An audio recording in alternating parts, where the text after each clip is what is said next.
Unacceptable, Biden denounced for bypassing Congress over Yemen strikes. Critics on left and right furious that President failed to seek congressional approval for strikes against Houthi militants. A bipartisan chorus of lawmakers assailed Joe Biden for failing to seek congressional approval before authorizing military strikes against targets in Yemen controlled by Iranian-backed Houthi militants, reigniting a long-simmering debate over who has the power to declare war in America.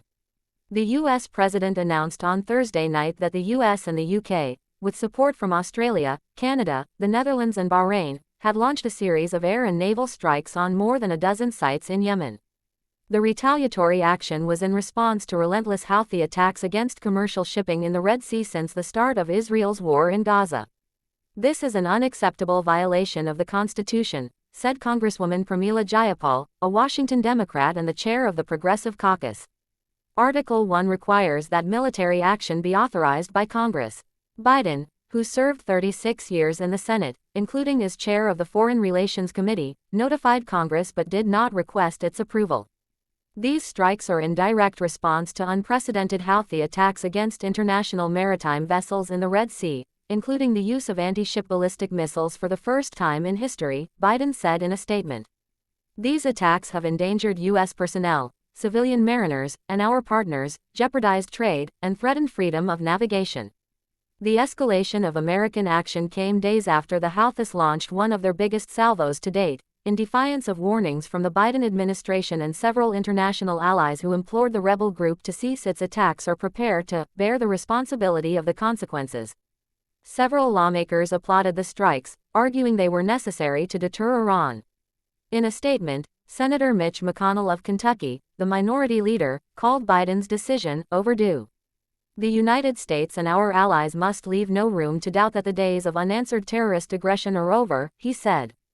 Congressman Gregory Meeks, the ranking Democrat on the House Foreign Affairs Committee, said he supported the targeted, proportional military strikes in Yemen, but called on the Biden administration to continue its diplomatic efforts to avoid escalation to a broader regional war and continue to engage Congress on the details of its strategy and legal basis as required by law. Yet many progressive, and a number of conservative, members were furious with the president for failing to seek approval from Congress. Unacceptable, wrote Ayanna Pressley, a Massachusetts Democrat. Mark Pocan, a Wisconsin Democrat, wrote, "The United States cannot risk getting entangled into another decades-long conflict without congressional authorization." He called on Biden to engage with Congress before continuing these airstrikes in Yemen. R.O. Khanna, a California progressive who has led bipartisan efforts to reassert congressional authority over America's foreign wars, said on X, "The president needs to come to Congress before launching a strike against the Houthis in Yemen and involving us in another Middle East conflict." He pointed to Article 1 of the Constitution and vowed to stand up for that regardless of whether a Democrat or Republican is in the White House. Khanna has also led a years-long pressure campaign to stop American support for Saudi Arabia's devastating military offensive in Yemen. Biden announced the U.S. would end its support in 2021.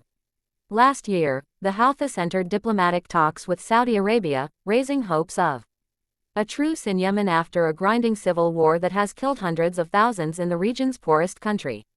Reacting to calls by Saudi Arabia for restraint and avoiding escalation, in light of the American-led airstrikes, Khanna added, "If you had told me on January 20, 2021 that Biden would be ordering military strikes on the Houthis without congressional approval while the Saudis would be calling for restraint and de-escalation in Yemen, I would never have believed it." Khanna's dismay was shared by a number of House Republicans, including the far-right Congressman Matt Gaetz of Florida and the arch-conservative Senator Mike Lee of Utah. At the heart of Khanna's criticism is a decades-long debate between the legislative and executive branches over Congress's constitutional authority to declare war and the president's constitutional role as commander-in-chief. Stretching back to the Vietnam War, lawmakers have accused administrations of both parties of pursuing foreign wars and engaging in military conduct without congressional approval. "These airstrikes have not been authorized by Congress," tweeted Val Hoyle, an Oregon Democrat. "The Constitution is clear. Congress has the sole authority to authorize military involvement in overseas conflicts. Every president must first come to Congress and ask for military authorization, regardless of party." Some critics resurfaced a 2020 tweet from Biden, in which the then presidential candidate declared, Donald Trump does not have the authority to take us into war with Iran without congressional approval. A president should never take this nation to war without the informed consent of the American people. The political fallout from the strikes in Yemen comes nearly a month after several Democrats were sharply critical of the administration's decision to bypass Congress and approve the sale of tank shells to Israel amid a fraught debate within the party over Biden's support for the war in Gaza. Barbara Lee, a California Democrat and longtime advocate of curtailing the president's war-making authority, said Thursday's strikes highlight the urgent need for Biden to seek an immediate ceasefire in Gaza. "This is why I called for a ceasefire early. This is why I voted against war in Iraq," she wrote. "Violence only begets more violence.